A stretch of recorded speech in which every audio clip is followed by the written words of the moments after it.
about 11 to 13 degrees. Into the weekend, it is likely to start fairly drab for many, but I'm hopeful the cloud will tend to break up. We'll see some sunny spells. Like today, southwest England, South Wales should do okay for blue sky. The cloud thick enough maybe for a bit of drizzle over northern England, maybe the Midlands, and during the day, increasing threat of a few light showers just trickling towards Northern Ireland. Mostly a dry start across Scotland. We'll have some clear skies in the northeast. It will allow for a chilly start here, but quite quickly, once the sun's up, those temperatures will start to tick up through the day. As we go through the day, not a great deal of change. I'm hopeful the cloud will break up a little bit more and we'll see some sunny spells. So dry and bright basically sums it up, but there will be a few showers coming into Northern Ireland during the afternoon. Later, they could drift into western Scotland. Temperature-wise, well, about average for the time of year for most, but still feeling quite cool, especially if it stays cloudy in northeast England, only 16 or 17 here. Bit of sunshine, we could see temperatures into the low 20s elsewhere. Sunday sees the threat of a few showers into western Scotland, but again, pretty well scattered. Most places will stay dry, and many places will see a bit more in the way of sunshine coming through. And as a result, temperatures just lifting by a little bit. And into Monday, I'm even more optimistic for sunny skies for many and slightly warmer. Today's outlook: cool, calm and completely horizontal. Boxed Aircon sponsors the weather on GB News. What does it feel like to be a Great British Giveaway winner? That's a big surprise. Oh my God, I'm going to cry. Do you know what? I've never won anything like this in my life. Oh my God, this is amazing. That is absolutely fantastic. We're over the moon. Yes, that is fantastic. You know, you have no idea how much I needed it. Oh my goodness. You've won £54,321. Please don't joke. This would change my life. Oh, thank you so much. I was gobsmacked. Thank you, GB News. I'd say don't hesitate, do it. If you're not in it, you've got no chance of winning it. Thank you. You weren't expecting to get that call today, were you? No, I wasn't. You really could be our next big winner. Head over to gbnews.com/win now to find out how and get your entry for the Great British Giveaway. Great prizes, even greater wins. From the school run to the home run, watch a new show for all of Britain. He can say whatever he wants. A straight-talking show where all voices are heard. And, you know, when are we going to stop talking about smashing the gangs and actually do it? With the stories that matter from every part of our country. There's a bit of a crash landing there for your Chancellor. Bold, fearless and standing up for you. That's me, Martin Dordme, 3 p.m. till 6 p.m, weekdays, here only on GB News. The People's Channel, Britain's news channel. This is Britain's Newsroom, where your voice matters. It's just astonishing. With expert analysis and honest opinion, we don't just keep you informed. We bring you unique perspectives you won't see anywhere else. Can't argue with any of that. When the news happens, it happens here. On Britain's Newsroom, weekdays from 9:30 a.m. Only on GB News. Westminster's full of talk, but out here, it's the real world. Am I allowed to talk now? No, that's it. This is where it matters, real people and real lives. That's what politics is all about. In fact, has Trump made a good start? No. Straight answers, no spin, and just a couple of pints. How many fingers have I got up? About 10. So join me for Lee Anderson's Real World every Friday at 7 p.m, only on GB News. The People's Channel, Britain's news channel.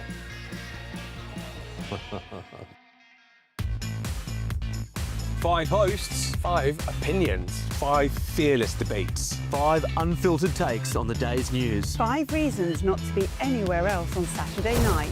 This is the Saturday 5. You got me good there. Britain's biggest Saturday night TV show. It's not a bad brand. Yeah. Uncensored. Very, very, very easy tonight. On the unpredictable. What does she say? Can you translate it for us? And always entertaining. And how can a country go from being led by William Wallace Saturday nights from 6 p.m, only on GB News. The People's Channel. Britain's news channel. You're going to want to stay tuned, trust me.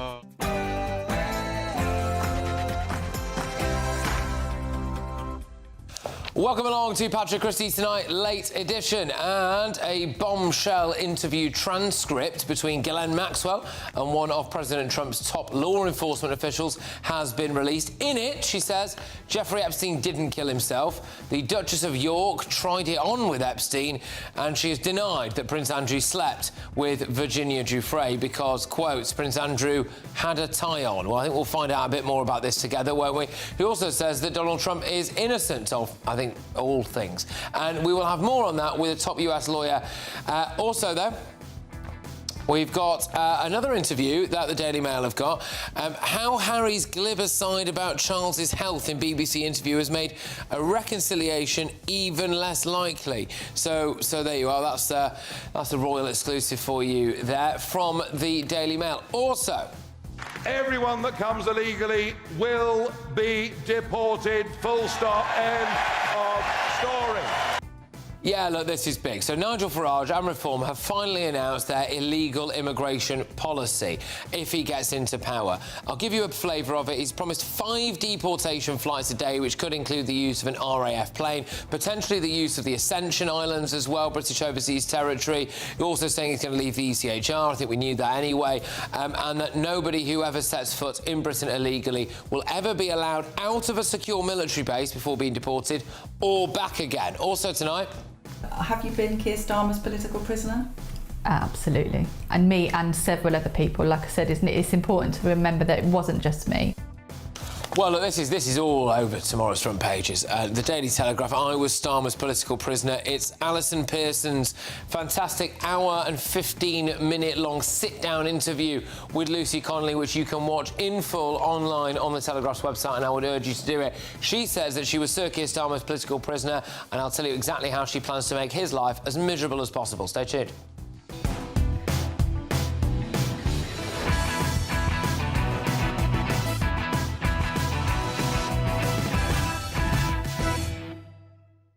Joining us this evening is broadcasting royalty Christo Fufas, former Tory MP Jane Stevenson, and GBNews superstar. We have got Steve and Alan. But first, let's get those headlines with Sophia.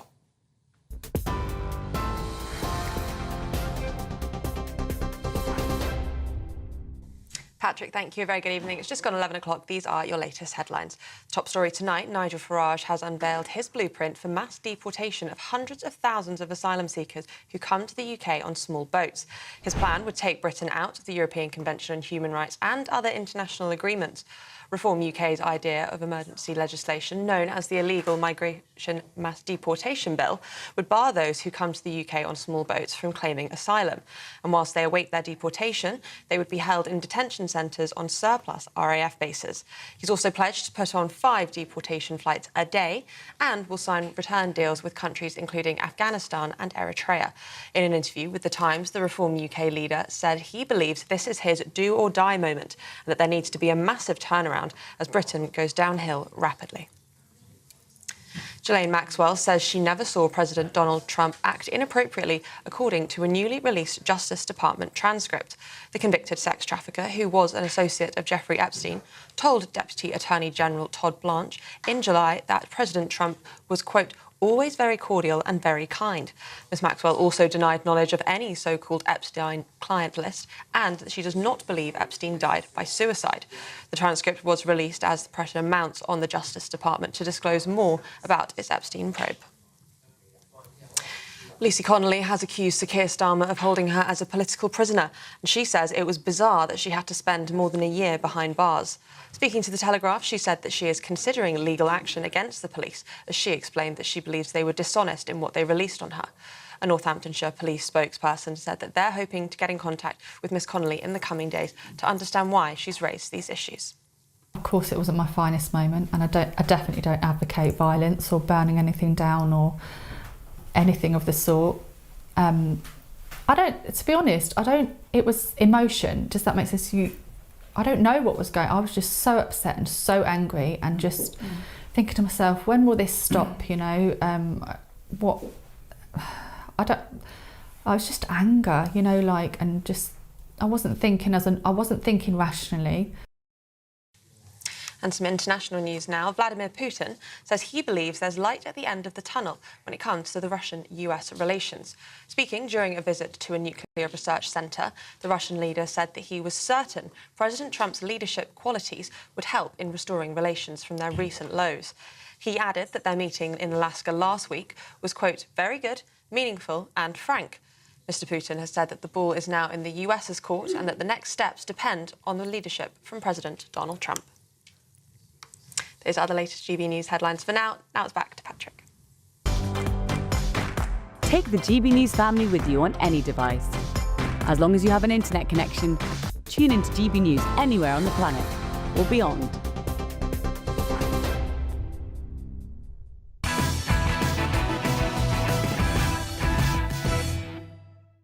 Welcome along to Late Edition. There's some bombshell front pages out there. The Daily Mail have changed their front page in the last couple of hours, but I'll get to that. Let me just run you through them. The Sun, firstly, I was PM's political prisoner for a year. It's a Lucy Connolly interview that she's done. She said loads of stuff. She was the political prisoner, that Starmer influenced her sentence. She's also saying that she's going to keep flying the flag for free speech. The Daily Telegraph have gone for the same headline. I was Starmer's political prisoner. I would like to stress, though, that it is the Telegraph's Alison Pearson who has got this interview, who's done the interview. And you can see the full thing online. But, yeah, some real corking lines to come out of that.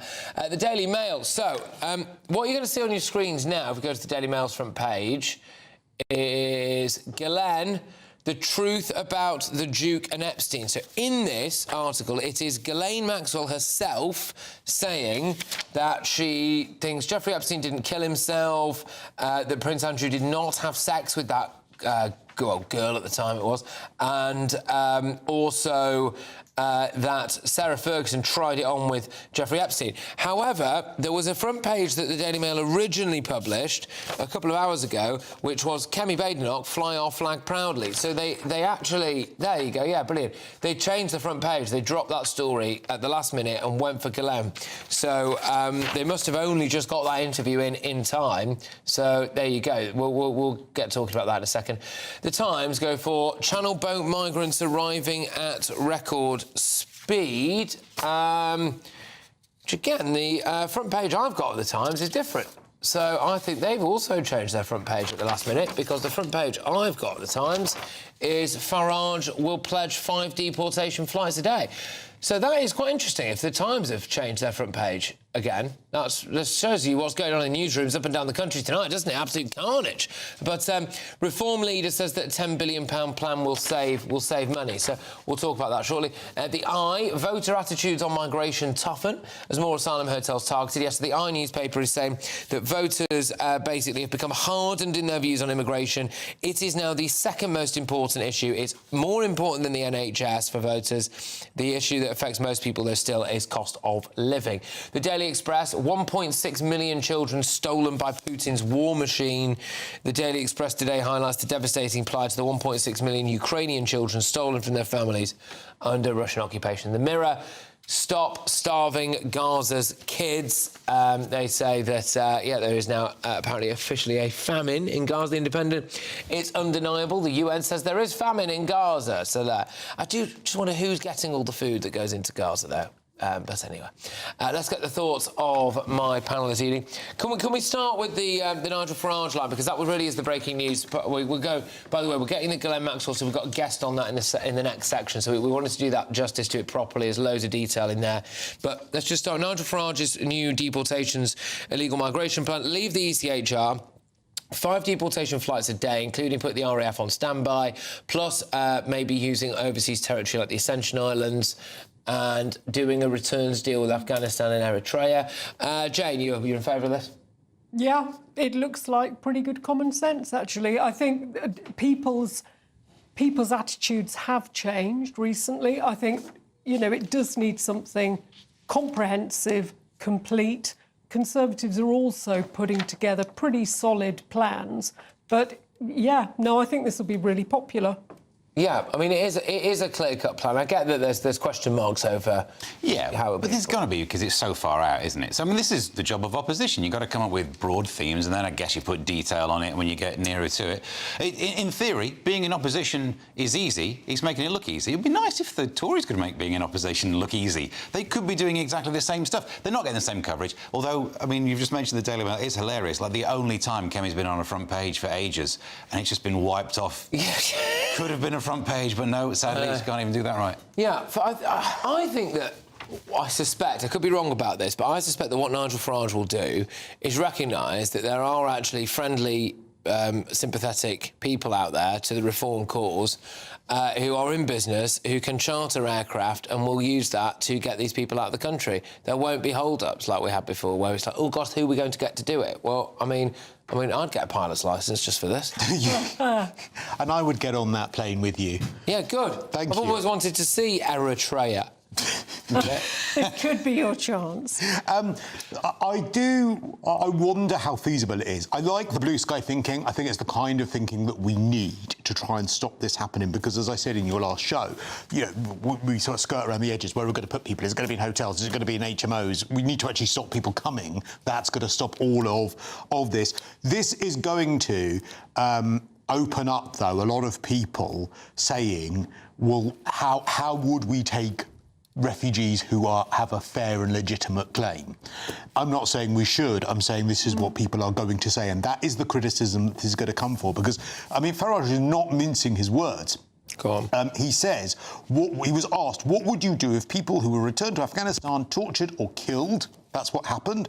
He said, I'm really sorry, we can't be responsible for everything that happens in the whole of the world. Who is our priority? It's the safety and security of this country and its people. We are worrying about everybody else and foreign courts, and this is what it comes to. Whose side are you on? And under this plan, anyone that comes on a boat is automatically refused any kind of asylum. Maths, and the fact is, I agree. The right to asylum under current legislation, you don't have freedom of religion, freedom of political views in China. You know, half of China could claim but would there be a mechanism, or do you think that there is a scope that the voters would want a mechanism where you say, right, you cannot come on a boat, absolutely fair, but via online means or some online means, if you are absolutely legitimate and you have a claim, that's how you apply? Or are we saying that we shouldn't at all? I have a completely different solution that nobody suggested, but mine would be to have safe relocation if you are genuinely fleeing somewhere that's very dangerous.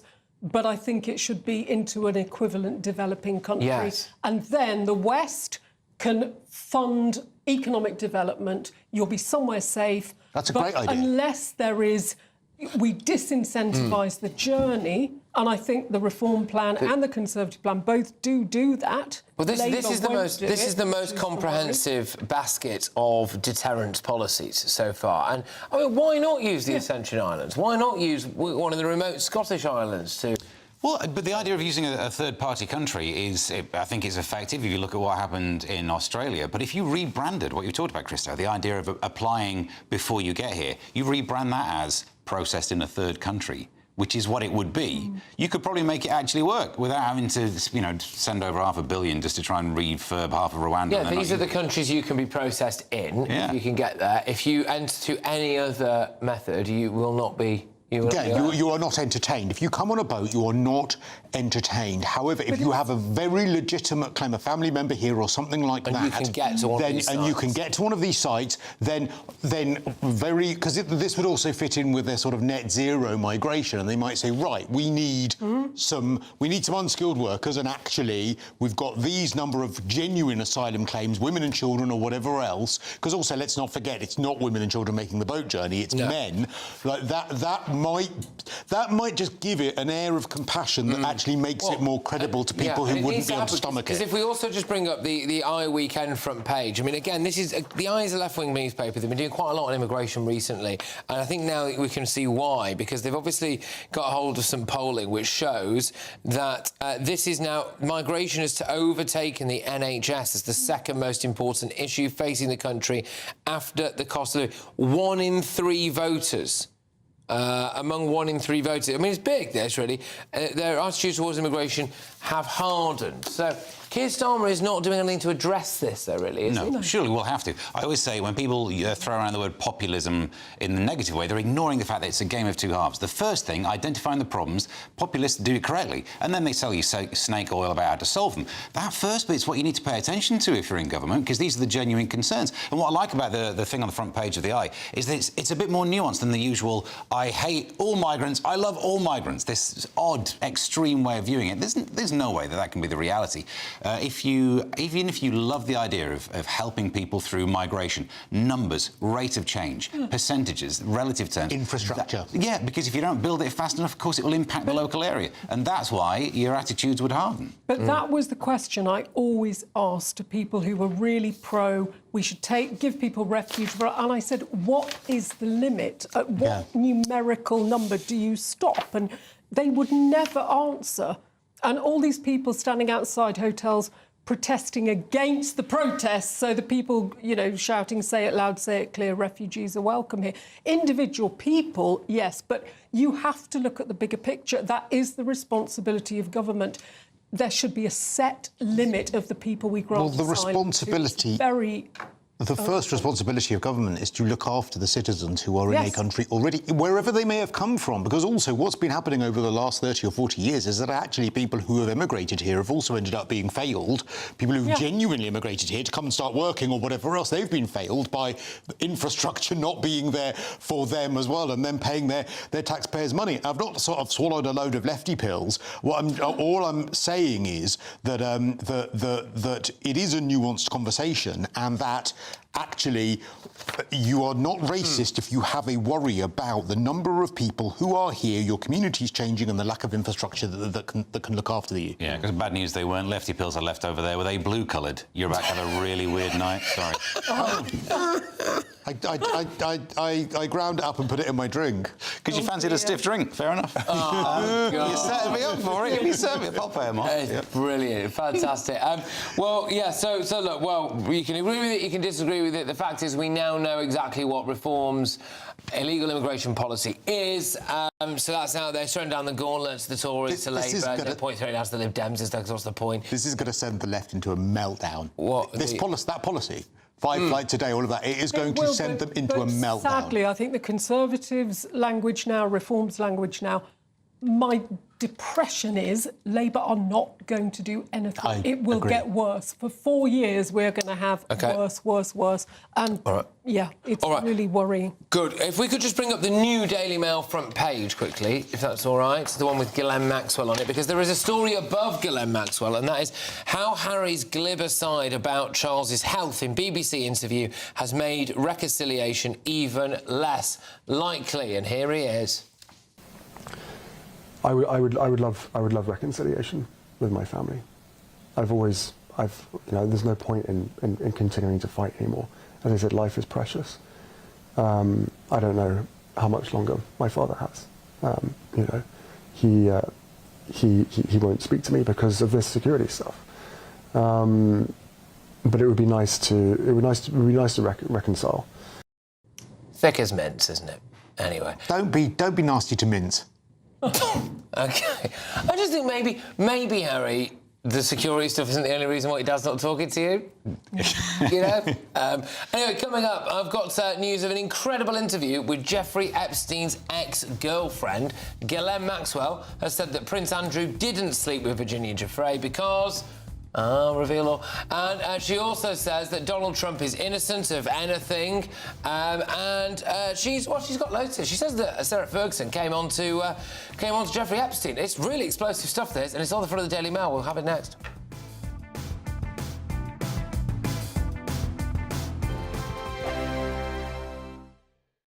Westminster's full of talk, but out here, it's the real world. Am I allowed to talk then? No, that's it. This is where it matters, real people and real lives. That's what politics is all about. The fact is Trump made a good start. No. Straight answers, no spin, and just a couple of pints. How many fingers have I got up? About 10. So join me for Lee Anderson's Real World every Friday at 7 p.m, only on GB News. The People's Channel, Britain's news channel. This is GB News, Britain's news channel. And it's time, of course, I'm joined today by Hollyoaks star Chiara Jansen, who found herself in a legal nightmare after her children were unlawfully detained in Sweden by her ex-husband and had to go to the Hague Convention to get them home. It's a very shocking story, international custody battles, legal loopholes, and a warning for any parent in a global relationship. I'm pleased to say that actress Chiara Jansen and also your mum is Debbie Arnold, very famous lady, joins us now. So, Chiara, God, this is a story. Start from the beginning. Oh, it's been a very, very difficult time for everybody, you know. But, yeah, like you said, we found ourselves in a very difficult situation where we were faced with a legal battle trying to get the kids from Sweden back to the UK. From the very beginning, I just thought he was being truthful to me, of course. You do. You think, I love this person, I trust this person, of course I'm going to absolutely do this. But as it turns out, I think, unfortunately, it was a plan. And that's why we found ourselves in the situation we were in. And it kind of unravelled before my eyes, you know. It was very... Well, what happened? So as it unravelled, what was the first thing that unravelled? Well, you sort of found out well, because we moved over to Sweden for this trial period on the basis of, you know, all these promises. And it was... Of course, you then kind of put your kids in school there because you're trying it out. And then, you know, you add them to the medical system and they're suddenly ingrained in the system there. And then when it all kind of breaks down, you realise, like, actually, that's a very, very difficult thing to come out of. And it was obviously a premeditated decision, you know, to get everything over in Sweden, because then it's near enough impossible to get out. GB News, the People's Channel. You want to know what's really going on in the corridors of power? Labour don't know what to do with you half the time, and that makes you quite lethal in the chamber. Get behind the headlines with Chopper's Political Podcast. Join me, Christopher Hope, as I sit down with the great and the good of British politics. We'll see where this ruling takes us. These are the stories shaping our nation. Chopper's Political Podcast, available now on all platforms. Listen in and stay ahead.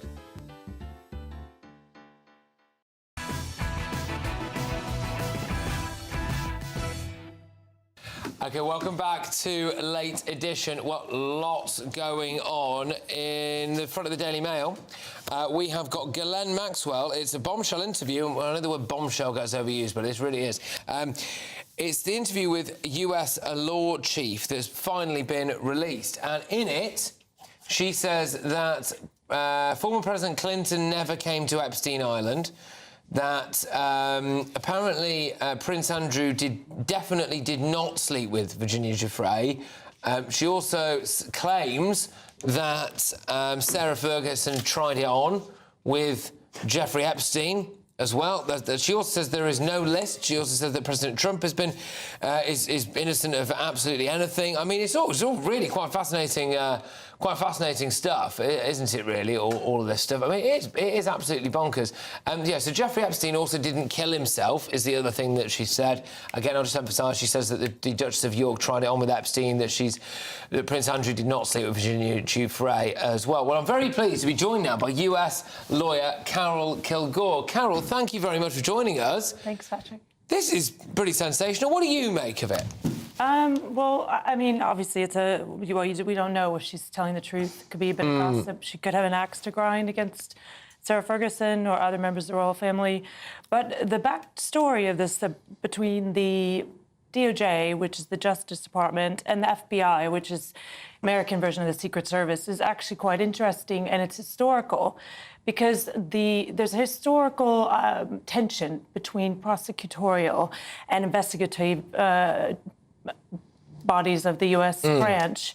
And to me, this reflects the same struggle that was between Robert F. Kennedy Jr. and J. Edgar Hoover in the 1960s. It's about the two branches of government jostling for power. And, of course, both of them are Trump appointees. Pam Bondi is a Trump appointee, as is Kash Patel and Dan Bongino, and they're battling it out for the best angle with the president, I think. So okay. So I mean, she says as well that Sarah Ferguson was a frenemy. She says that I don't know if Sarah Ferguson liked me very much. I think my friendship with her ex-husband, well, sometimes she really did like me. Sometimes she didn't. She was maybe a frenemy. But there you go. But yeah, in terms of the legal consequences of this now, the fact that Ghislaine Maxwell's done an interview with the US Law Chief, I mean, this essentially could have exonerated Prince Andrew in a way, couldn't it? In a way, but also now there's been released, there's a protection against self-incrimination. So anything that she would have said that would have incriminated herself, Ghislaine Maxwell, it won't be able to use against her in court. But also, I suspect that she's probably being rejected by some of the royal family, and she's trying to push for maybe, trying to make a case that, she wasn't all that bad. She's trying to obviously protect herself. And, Elon Musk hit out at Trump saying that he didn't want the Epstein files released because he was implicated. So Trump's, been really clear recently about releasing them because he wants to make everybody know that he's not implicated at all. So I think transparency... So she says that there is no list. She says that. So where are we? So, yeah, go on, sorry, because I'm slightly lost here about where we're up to, about whether or not there is a list. So I think it was last month, the FBI said there definitely categorically wasn't a list. Now they're proving that by releasing the files. They're saying they're not trying to hide anything. But Trump needs to hang on to his people, his loyal government agents, and the DOJ needs to be whiter than white, especially now since there are a lot of protests right now, especially in places like California. So the president cannot afford to look weak or implicated in a scandal. Yeah, does anyone want to come in on any of this stuff? Because it's kind of happening all around us, because this was not on the front page originally of the Daily Mail. They had another story and then they biffed that and put this on. So the world is kind of finding out about this. It's fascinating. I can't wait to read the whole interview. But I think it's a good point. You don't know what's her trying to back up her friends and settle some scores here, but fascinating. She also thinks that Epstein was murdered. Do we think we'll ever get to the bottom of that? Because isn't there some missing footage? Isn't there a timestamp on the prison cell footage that's missing, isn't there? There's such a conspiracy theory out there about it. And there's no evidence that he was murdered. There's no evidence of a break-in, who would have done it. There is missing footage, but that could explain, maybe he bribed the security guards to let him hang himself. I think if there were sufficient evidence for a homicide, there would be. It would have been investigated in that manner. I don't think there's any reason for him to be murdered. But isn't there a contradiction in her version here? Because on the one hand, she's saying, look, there was no blackmail from Epstein. He didn't have this black book of all of these apparent allegations. Yet I do think he was murdered. Well, if he didn't have the black book that had all of this in, then why was he murdered? And I don't know whether that makes her more or less credible, because if she was making it up, then she'd probably try and join the dots a bit more. But also it is a contradiction. She has, again, an interest in saying that he was murdered, because if she can drive a wedge in there and bring down the credibility not only of the royal family, of the US government, of the people that were the prison system, she can actually do herself a favour and tip things on their head. She's not a stupid woman, clearly. Yeah. And I'm sorry if this is like a leading and closed question, but given that Donald Trump's in a position where he could very much get her out of prison, isn't it interesting that she says he's innocent of everything? Yes. Yeah. It's a good point. Yeah, but so when was this, though? Was this? I take your point on that, but we don't know if is this a new interview she's done, or is it just been released, isn't it? 2022, I think. Right. Yeah, because there's the thing here. She gave a cryptic answer when asked if she'd ever come into contact with Israel's intelligence agency Mossad. She says, "Well, not deliberately." and then she's asked about whether or not Epstein received any money. She said she didn't really know, not to her knowledge on that, because that's not one of the other big things. Sorry, was it really 3 years ago? I thought it said this release includes documentation from a 2-day interview conducted on the 24th and the 25th of July.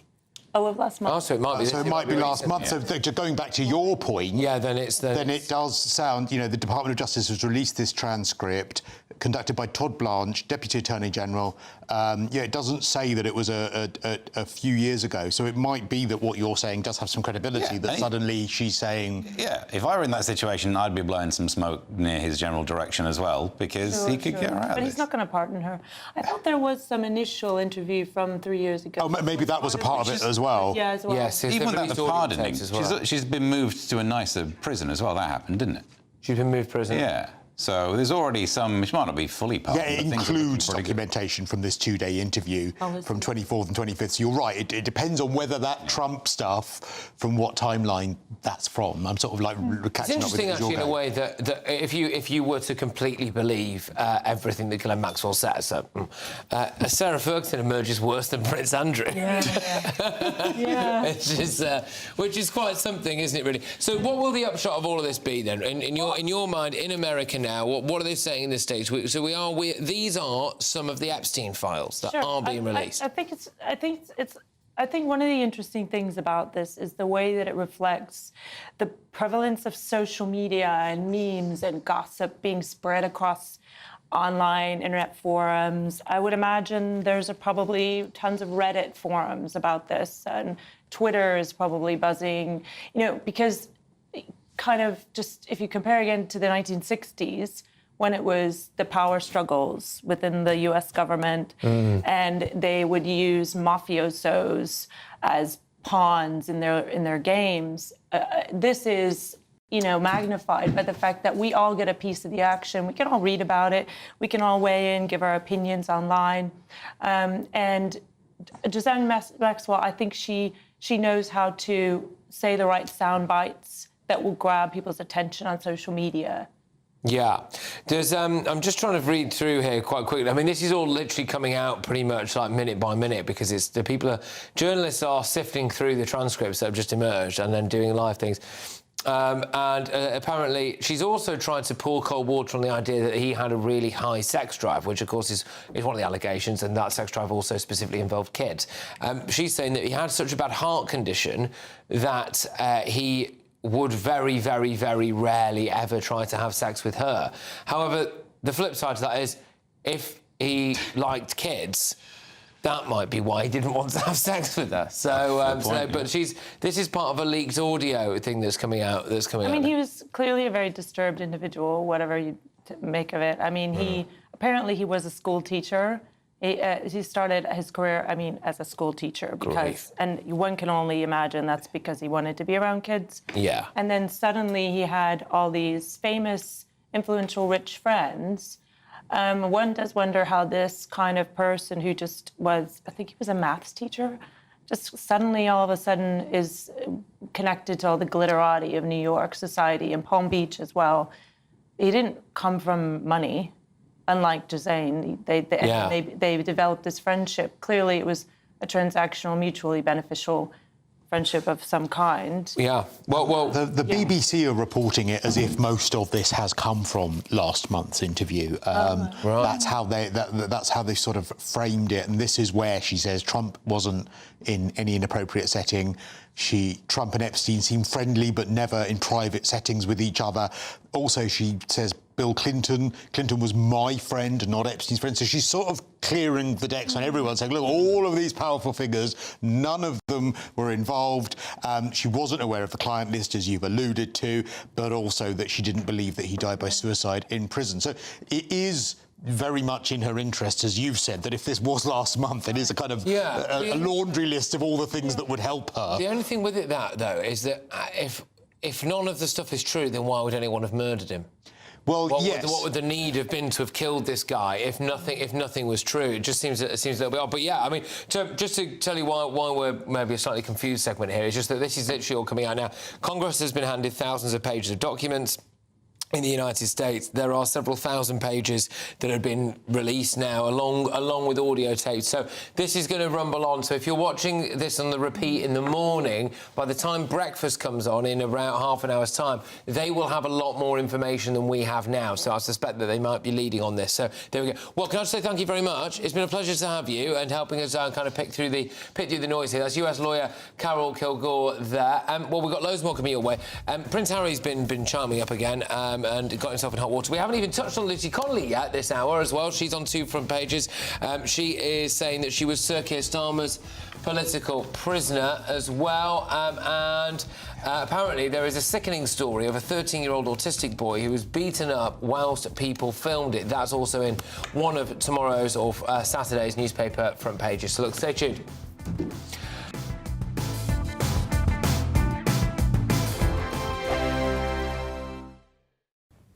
Good evening. Welcome to your latest weather update from the Met Office here on GB News. It's not a bank holiday in Scotland, but elsewhere it is. 3 days of largely dry weather. Can't promise sunshine all weekend. There will be a mix of sun and clouds, but it should steadily start to warm up. High pressure is in control. Trapped under that area of high pressure, there has been quite a bit of cloud, and still through this evening and overnight, big lumps of cloud, providing a little bit of drizzle here and there, but most places won't see that and stay dry. Some decent clear spells across South Wales, southwest England, and some breaks in the cloud across northern Scotland, allowing temperatures well down into single figures here. Most towns and cities holding up about 11 to 13 degrees. Into the weekend, it is likely to start fairly drab for many, but I'm hopeful the cloud will tend to break up. We'll see some sunny spells. Like today, southwest England, South Wales should do okay for blue sky. The cloud thick enough maybe for a bit of drizzle over northern England, maybe the Midlands. And during the day, an increasing threat of a few light showers just trickling towards Northern Ireland. Mostly a dry start across Scotland. So we'll have some clear skies in the northeast. It will allow for a chilly start here, but quite quickly, once the sun's up, those temperatures will start to tick up through the day. As we go through the day, not a great deal of change. I'm hopeful the cloud will break up a little bit more and we'll see some sunny spells. So dry and bright basically sums it up, but there will be a few showers coming into Northern Ireland during the afternoon. Later, they could drift into western Scotland. Temperature-wise, well, about average for the time of year for most, but still feeling quite cool, especially if it stays cloudy in northeast England, only 16 or 17 here. Bit of sunshine, we could see temperatures into the low 20s elsewhere. Sunday sees the threat of a few showers into western Scotland, but again, pretty well scattered. Most places will stay dry, and many places will see a bit more in the way of sunshine coming through. And as a result, temperatures just lifting by a little bit. And into Monday, I'm even more optimistic for sunny skies for many and slightly warmer.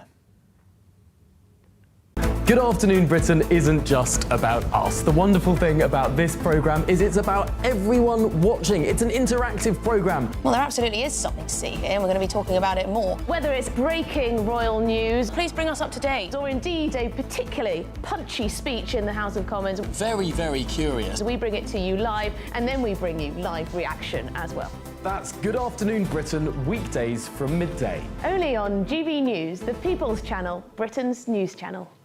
Hi, I'm Michelle Dewberry, and my show is your opportunity to cut through all the noise and dive in headfirst to some robust debates. Ideas clash. Situation, no, isn't it? No, Because the failure is... You're deliberately avoiding my point. Nothing's held back. And if you think this is the end of it, wait for more. And we do not shy away from the difficult stuff. Sometimes I want to shake people and say, if only you understood. So join me on Jubes & Co. weeknights at 6 p.m, only on GB News, Britain's news channel.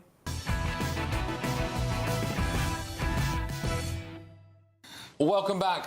The big story on at least 2 national newspapers tomorrow, including the Daily Telegraph, is Lucy Connolly. So she has come out and said she's Sir Keir Starmer's political prisoner, that he basically is responsible for lengthening her prison sentence.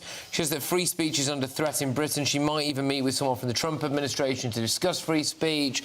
She might even sue the police for this. Lucy Connolly's come out swinging, Christo. Yeah, she has, and he's made a martyr of her. He shouldn't have said that before. I think the issue here is where the two-tier thing is that no one, even herself, denies that what she did was wrong. The two-tier is the harshness of the punishment, the lack of bail, and the fact that the Prime Minister made it very, very clear that people like her should be made an example of before due process had taken place. And I think in that context, she's been martyred. She has become the poster girl for all of this. I think it's really important she's acknowledged that what she did was wrong and regretful, but it was the fact she went to prison for it, which I think is the massively contentious part of this. But also, and I'll make the point again, as many people have, I think a lot of people look at this and then look at Ricky Jones, elected councillor, who actually said, verbalised it on phones in front of people about slashing the throats of what he called as far-right protesters, and he was found not guilty. And that is something that people can't get their heads around. And she's been incredibly balanced here. In the last paragraph, it said, I think it is, however, I'm pleased the justice system did work for Ricky Jones. He was able to get bail and he was able to seek good legal advice. And to me, that's the key. That's why those outcomes were so different, because she was denied bail and the legal advice she got was clearly terrible. I think what's happening now as well with this interview is that Lucy Connolly is actually coming across like just a really quite normal person. Yeah. And she's screwed up. Who's screwed up, who's apologised for it, and... you know, and you know, is quite articulate and all of that. And I know some people will say, oh, well, that means she shouldn't have done it in the first place. But she said she shouldn't have done it in the first place. But also, being sentenced to 31 months in prison for it's the thing. But sorry to jump in, but it's also what I've never got about this story was that there wasn't more mitigation for the fact that the tweets were sent in response to what the information vacuum about children that had been killed, and she herself has lost a child, and so it's not like she's got, you know, when it comes to that, maybe she wasn't so rational. Well, there is also a slight irony, I think, about the fact that people on the left are now continually sharing what she said, going, yeah, she's what she went to prison for. That's the same thing that apparently, if humans laid eyes on it before, would have incited them to have burnt down a migrant hotel. So it's all right if they share it, but not Lucy Connolly. But go on. No, I don't even think you need the argument of the mitigating circumstances. I don't really think there's ever a tweet that should see someone put in jail. Yeah, I agree. Because it's just a tweet. And as my mum used to say, if someone told you to jump off a bridge, would you do it? No. So even if you read a tweet that said specifically, and she did not do, you were right, earlier on you mentioned the grammar, it was the kind of, I don't even care if you do it, for all I care. I mean, if that's some sort of tacit consent, you can't be sent to prison for that. So I agree with her that it's also right that what the chap did with the old chop shop, also, you shouldn't be sent to prison for things like that. You can be found guilty of it. But the chap with the old chop shop. The old chop shop, yeah. Maybe a fine would have been all right. Maybe some community service she should have helped out with the fire brigade. He was an elected official, and there's a woman with an Amnesty International tabard cheering him on. Baying for blood. I think that was much more similar to an average person of incitement than clearly he's not guilty. He was tried. The reason we're hurrying on is because we want to get to Christo's favourite topic, and that is on the front of the Daily Mail above the Ghislaine Maxwell stuff. Christo, the story on the front of the Daily Mail is that Prince Harry, blurbing out about how his father might not have long left to live, has made a reconciliation less likely. Go on. Yeah, I mean, this is I think, absolutely true. I mean, Prince Harry likes to bleat on about how privacy is so important to him and his family, and how his privacy has been invaded by both the media and the other royal family and everything else, whilst discussing intimate details of his father's health to anyone that will listen in the pursuit of selling whatever tat they're trying to sell nowadays, which is either dodgy products on their website or some, you know, third-rate cookery show where they tell us how to make coffee. They will literally sell anything, their souls, information about their family, in order to sell tat. And this is, I think, something that is going to make it far less likely for King Charles. King Charles's health is down to King Charles to release what he wants to release about it. I'd say that pretty much about anyone in the public eye. It's well known in journalism, actually, as well, that health stories, someone's medical and their health is really a line that a lot of journalists don't tend to cross. The royal family especially. Yes. You think of the late Queen, Queen Elizabeth. We didn't know anything about her health troubles. You know, she was very elderly when she died, but nobody knew till a long time after she died. Well, actually, I think that she'd had bone cancer. Yeah, well, I think And people that was knew, her but it was right. never reported on, and it was never Nobody put into would the have public spoken domain about it. because it was respectful and it was not the thing to do. Yeah. He is prepared to do anything if it comes to selling rubbish. He doesn't seem to be able to accept that other people don't have his sort of attitude to life, and it is the King's right to be private about his health. Absolutely. So you also don't know how much Harry actually knows. I mean, he could be really stretching the fact that, like, the King's 76, so anyone could say, oh, I don't know how long he's... When you get old relatives, you might be... If you start talking about that to try and get some sort of sympathy, you're right, they're just flogging jam, they're flogging books, and that's the reason that there won't be a reconciliation.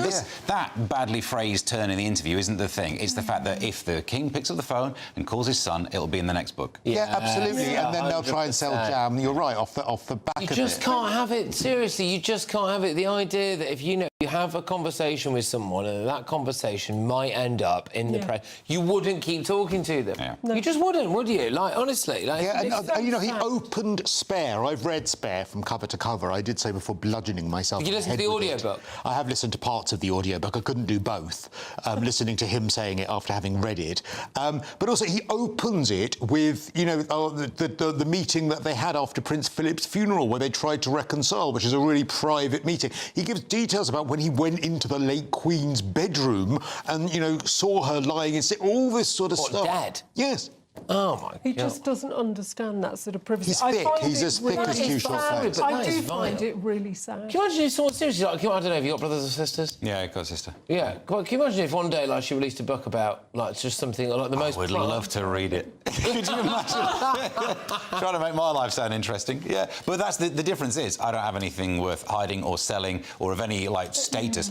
This is the King. It was, you know, your grandmother was the Queen. Yeah. Don't sell those stories. Your one basic job of being a member of the royal family is just keep a lid on some of it. He's not very bright, though. He is not bright at all. He isn't, but it is immensely sad. It's his dad.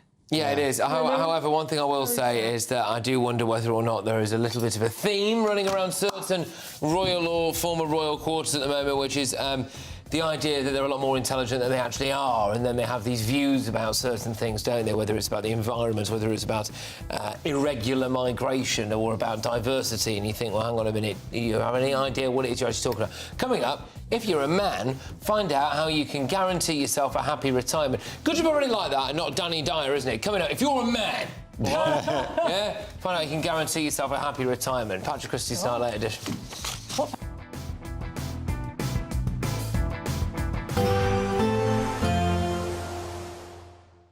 I forecast a perfect holiday in the sun. Weather looking good then? For sure, and no worries about our travel insurance. All Clear Travel Insurance sponsors GBNews Travel Destinations Forecast. There's the continued threat of heavy showers over parts of Italy and the south of France for the next few days. Plenty of hot, sunny weather in Spain, and the same goes for much of Greece and Turkey as well. There are those heavy showers affecting southern Italy and further north and into the south of France. The chance of a heavy one in Nice. Small risk of a shower towards Barcelona, but most of Spain and Portugal dry and sunny, along with the Canaries. We'll hang on to the sunshine here, but a continued threat of showers in Barcelona and Nice into Monday. All Clear Travel Insurance sponsors GBNews Travel Destinations Forecast. This is Britain's Newsroom, where your voice matters. It's just astonishing. With expert analysis and honest opinion, we don't just keep you informed. We bring you unique perspectives you won't see anywhere else. Can't argue with any of that. When the news happens, it happens here. On Britain's Newsroom, weekdays from 9:30 a.m. Only on GB News. Westminster's full of talk, but out here, it's the real world. Am I allowed to talk No, now? that's it. This is where it matters, real people and real lives. That's what politics is all about. In fact, has Trump made a good start? No. Straight answers, no spin, and just a couple of pints. How many fingers have I got up? About 10. So join me for Lee Anderson's Real World every Friday at 7 p.m. only on GB News. The People's Channel, Britain's news channel. You want to know what's really going on in the corridors of power? Labour don't know what to do with you half the time, and that makes you quite lethal in the chamber. Get behind the headlines with Chopper's political podcast. Join me, Christopher Hope, as I sit down with the great and the good of British politics. We'll see where this ruling takes us. These are the stories shaping our nation. Chopper's political podcast, available now on all platforms. Listen in and stay ahead.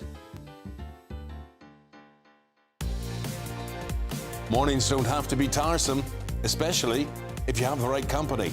Wake up to news as it happens, opinion and debate, and of course, a little bit of entertainment too. Because when the kettle's on, we're on.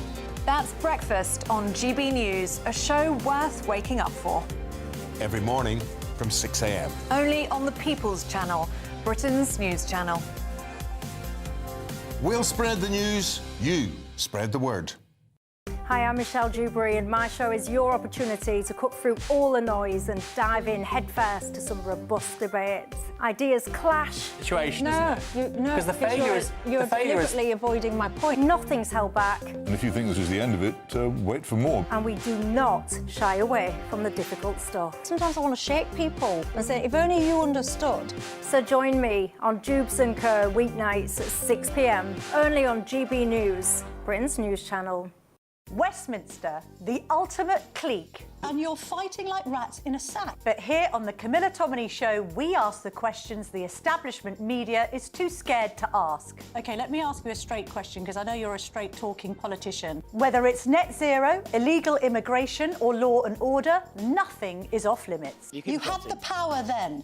Yeah, as I And say, now you've lost it. That's the Camilla Tominey Show, a politics show that's fearless. But no, let me finish my question if you don't mind, because it is my show. Sundays at 9:30, only on GB News, the People's Channel, Britain's news channel.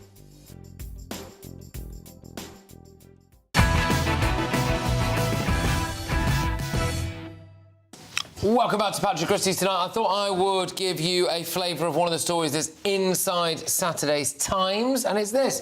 The men who enjoy this stage of life most are the ones who continue to work, a study has found. Yeah, this is about retirement. So why working past the retirement age makes you happier. So researchers have found that it's a study of 5,000 men and women above retirement age, 62 for women, 67 for men, that's retirement age. This includes measures of life satisfaction and emotional well-being, as well as the factors linked with the decision to work. Overall, they found that men working full-time after retirement age reported higher life satisfaction. Right. Skewed stats. Well, that's very, very Greek, because in Greece they think that if you stop working, you die. I think there's an element of truth to that.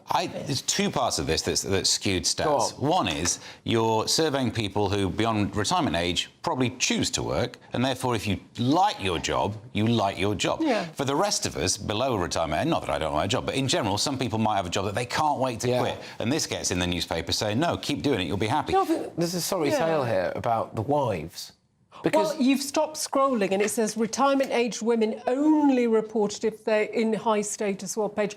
I think there is something about when you retire, feeling useful, feeling you're being productive still. And my mum she became a councillor. She went into local politics when she retired from teaching. Yes. Because it gave her a sense of satisfaction. She was being useful. And lots of older Your mum was a people- great local councillor. She was, yeah. I bet she was. Yeah, she was very proactive. You wouldn't mess with her. So, bless, it's, I think feeling useful and that you're still productive, you're still learning all the time. I think that's really important to keep you healthy into older age. My dad gave up his business about 4 or 5 years ago, and he's in sort of his getting to late 70s now, and it drove him up the wall. He absolutely regretted it, and so he's got a job now. My mum, a couple of years ago, got a job working in a school. She's like a classroom assistant now, and because she's of a certain age, she absolutely destroys like any of the nonsense that she gets, and all the children are are scared to death of her. But if you're working down a coal mine, then you probably don't want to be 76 doing No, it. there are some jobs you can't. Well, that's jobless Britain for you, isn't it? The plight of the lazy pensioner.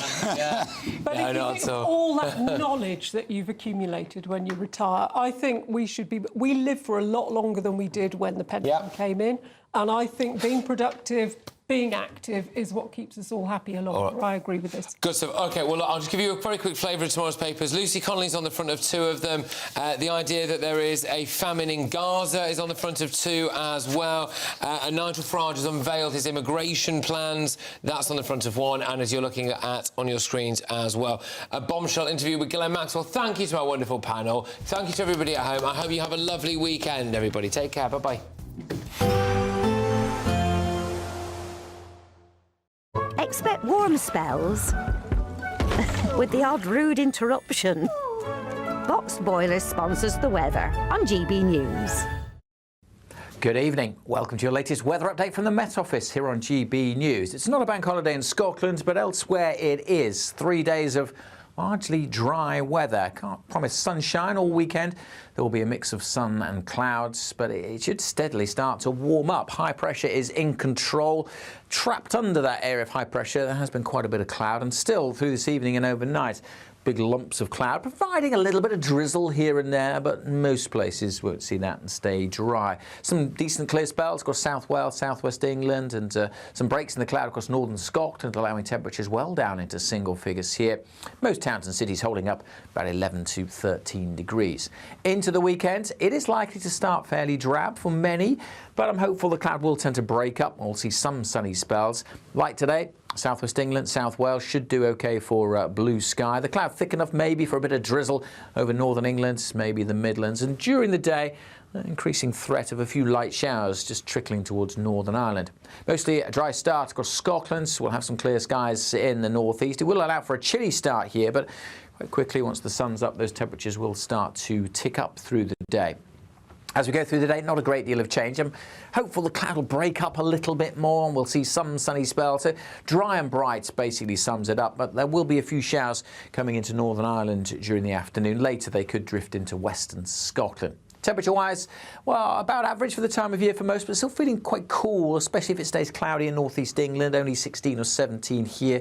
Bit of sunshine, we could see temperatures into the low 20s elsewhere. Sunday sees the threat of a few showers into western Scotland, but again, pretty well scattered. Most places will stay dry, and many places will see a bit more in the way of sunshine coming through. And as a result, temperatures just lifting by a little bit. And into Monday, even more optimistic for sunny skies for many and slightly warmer. Expect warm spells with the odd rude interruption. Boxed Boilers sponsors the weather on GB News. There's just 2 weeks left to see how you could win your mortgage or rent paid for a whole year.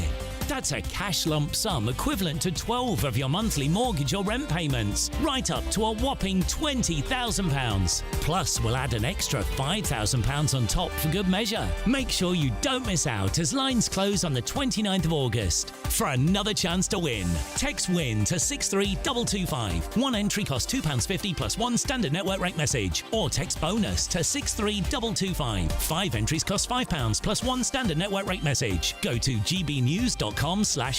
Entries start at £2.50. Call 0903 686 3232. Calls cost £2.50 plus your network access charge. Or post your name and number to GB15 PO Box 8690 Derby DE1 9TT.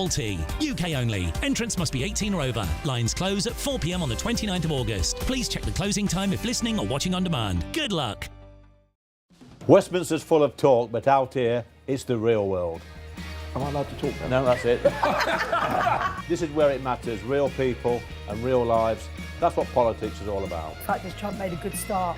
No. Straight answers, no spin, and just a couple of pints. How many fingers have I got up? About 10. So join me for Lee Anderson's Real World every Friday at 7 p.m. only on GB News. The People's Channel, Britain's news channel.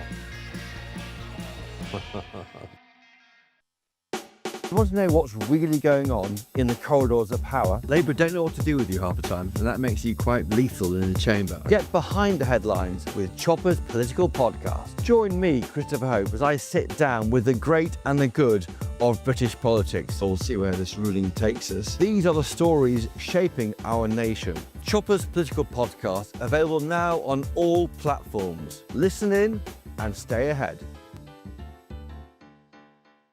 Good Afternoon Britain isn't just about us. The wonderful thing about this programme is it's about everyone watching. It's an interactive programme. Well, there absolutely is something to see here, and we're going to be talking about it more. Whether it's breaking royal news, please bring us up to date, or indeed a particularly punchy speech in the House of Commons. Very, very curious. We bring it to you live, and then we bring you live reaction as well. That's Good Afternoon Britain, weekdays from midday. Only on GB News, the People's Channel, Britain's news channel. Hi, I'm Michelle Dewberry, and my show is your opportunity to cut through all the noise and dive in headfirst to some robust debates. Ideas clash. Situation, no, isn't it? No, Because the failure is... You're deliberately avoiding my point. Nothing's held back. And if you think this is the end of it, wait for more. And we do not shy away from the difficult stuff. Sometimes I want to shake people and say, if only you understood. So join me on Jubes and Co weeknights at 6 p.m, only on GB News, Britain's news channel.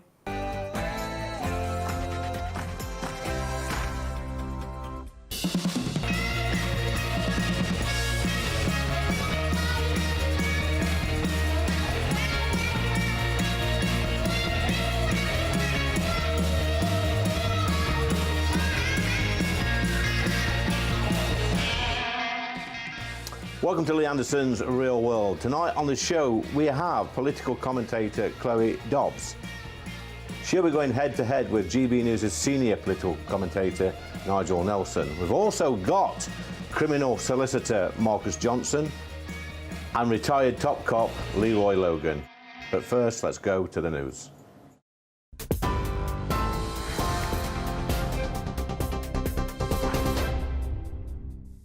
Very good evening. It's just gone 7 o'clock. These are your latest headlines. Top story this evening, Lucy Connolly has accused Sir Keir Starmer of holding her as a political prisoner and says it was bizarre that she had to spend more than a year behind bars.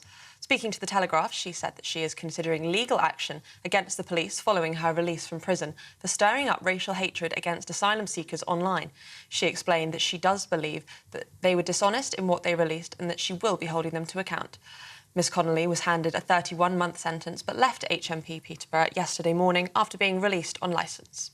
Of course it wasn't my finest moment, and I definitely don't advocate violence or burning anything down or anything of the sort. To be honest, it was emotion, does that make sense? I don't know what was going on. I was just so upset and so angry and just thinking to myself, when will this stop, you know? I was just anger, you know, like, and just, I wasn't thinking rationally. Somani Hotels, the owner of the Bell Hotel in Epping and the Home Office, will seek to appeal against the High Court's refusal to allow it to intervene in the case of a hotel used to house asylum seekers in Epping. Shadow Home Secretary Chris Philp has condemned the Home Office's decision, calling it completely wrong. His comments come ahead of the expected protest outside hotels being used to house asylum seekers in temporary accommodation over the next few days.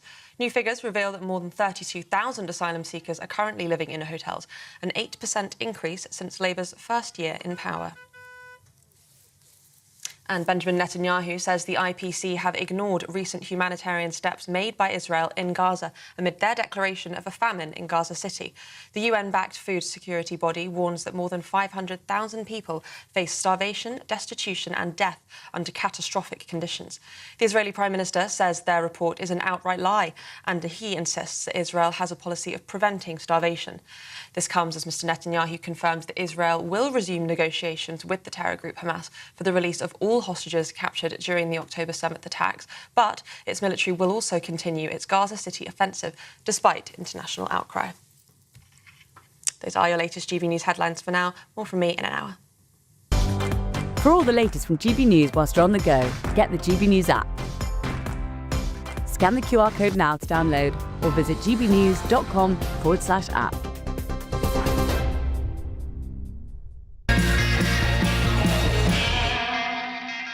Welcome to Lee Anderson's Real World. I'm Lee Anderson, the Reform UK Member of Parliament for Ashfield, and joining me tonight we've got our left in the corner, Nigel Nelson, Senior Political Correspondent, commentator for GB News. I should know that, shouldn't I? And we've got political commentator Chloe Dobbs, a great friend of the show. Anyway, guys, this week in Epping, a bit of result for residents. They managed to get the illegals removed from the